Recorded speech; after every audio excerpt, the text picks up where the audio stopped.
บ่ายวันหนึ่งในฤดูร้อนอบอ้าวนั้นมีหมาหิวโซตัวหนึ่งได้ขโมยชิ้นเนื้อมาจากร้านขายเนื้อแห่งหนึ่ง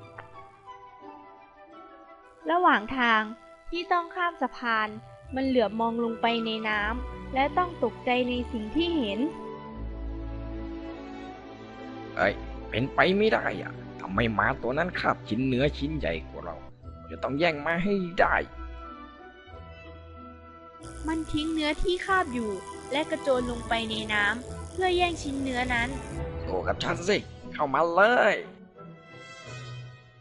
น้ำกระเด็นไปทั่วมันพยายามสู้กับหมาที่มันเห็นในน้ำอยู่ไหนนะส่งชิ้นเนื้อมาซะดื้อไม่มีหมาอยู่ในน้ำหมากับชิ้นเนื้อที่มันเห็นในน้ำคือเงาของตัวมันเองไม่จริงเนื้อของฉันลอยหายไปไหนแล้วเนี่ยเจ้าหมาจึงต้องทนหิวต่อไปโอ้